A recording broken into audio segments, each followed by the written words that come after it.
और नरक में फर्क क्या है? स्वर्ग भी तुम ही हो और नरक भी तुम ही हो। इन दोनों में जो फर्क है वह भी तुम ही हो। स्वर्ग का क्या मतलब है? अगर आप अपने हिसाब से अपने जीवन को जी रहे हैं और जो आपको चाहिए सब कुछ प्राप्त हो रहा है, तब तो यह जीवन आपको स्वर्ग लगता है।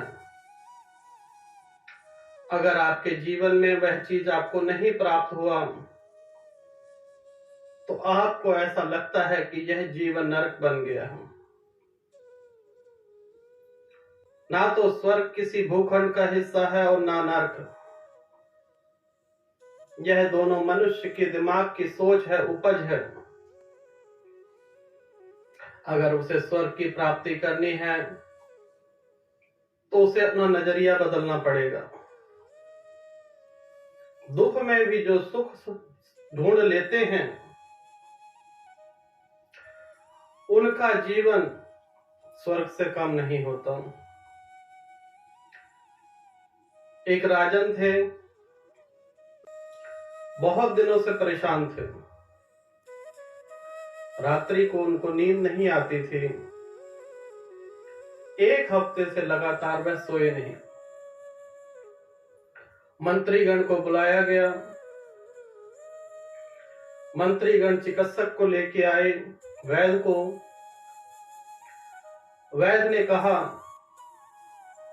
कि कुछ मनोरंजन कीजिए और जो आपको पसंद है वह कार्य कीजिए तो आपको नींद आ जाएगी। राजन को गिटार बहुत पसंद थी। एक गिटार वादक को बुलाया गया। गिटार वादक ने मन लगा के 4 घंटे पूरा गिटार बजाता रहा, गीत गाता रहा। अब धीरे धीरे करके राजा को आनंद आने लग गया, लेकिन नींद फिर भी नहीं आई। गिटार वादक थक चुका था, उसके हाथ से खून निकलने लग गया था। अब राजा को सूझा कि कुछ लालच दिया जाए। राजा ने कहा कि मैं अपना पूरा जो खजाना है वह तुम्हें दे दूंगा कल सुबह प्रातः, और अपनी पुत्री का हाथ भी तुम्हें दे दूंगा, परंतु यह संगीत रुकना नहीं चाहिए। रात को 3 बजे तक संगीत चलता रहा। धीरे धीरे राजा सो गया। गिटार वादक अपने घर चला गया। सुबह राज्य सभा में गिटार वादक आया।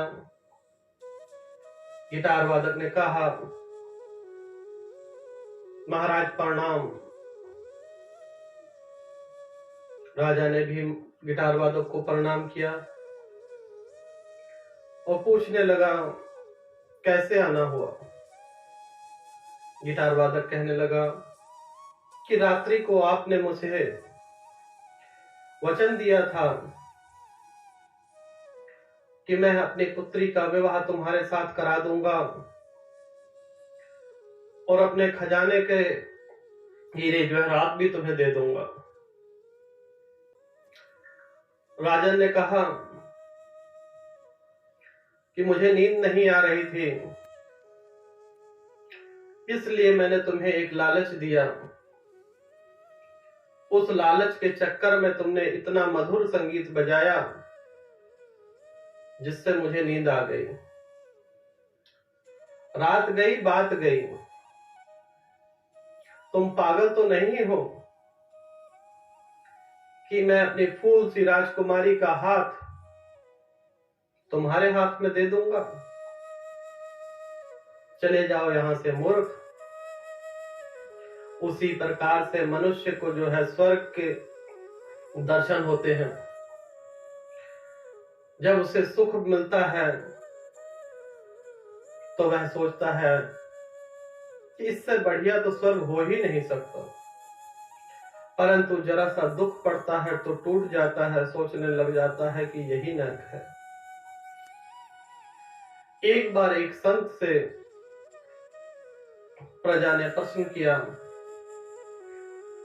कि महात्मा जी, आप जैसे लोग, विद्वान लोग, काबिल लोग, ज्ञानी लोग, क्या इन्हें स्वर्ग लोक की प्राप्ति होती है? तो महात्मा जी जवाब देते हैं कि जहां ज्ञानी सत्संगी महात्मा जाते हैं वही स्थान स्वर्ग हो जाता है। स्वर्ग किसी भूखंड का हिस्सा नहीं है। दूसरा प्रश्न कि जहां पर दुष्ट कर्मी, पापी, अनास्तिक लोग जाते हैं, क्या वह नरक होता है? महात्मा जी कहते हैं उन लोगों को नरक की प्राप्ति नहीं होती, परंतु जहां पर पापी जाते हैं वह स्थान ही पाप नरक के समान हो जाता है। जिस स्थान पर पापी मिल जाएंगे आपको, वह किसी नरक से कम नहीं होगा। आपके जीवन में भी जो पापी दुख देते हैं तो आप क्या देखते हैं? आप क्रोधित हो जाते हैं। जो क्षण भर में खुशी थी वह दुख में बदल जाती है।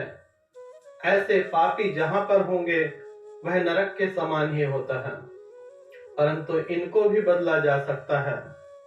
स्वर्ग और नरक मनुष्य की सोच में है, अन्यथा किसी भूखंड का हिस्सा नहीं है।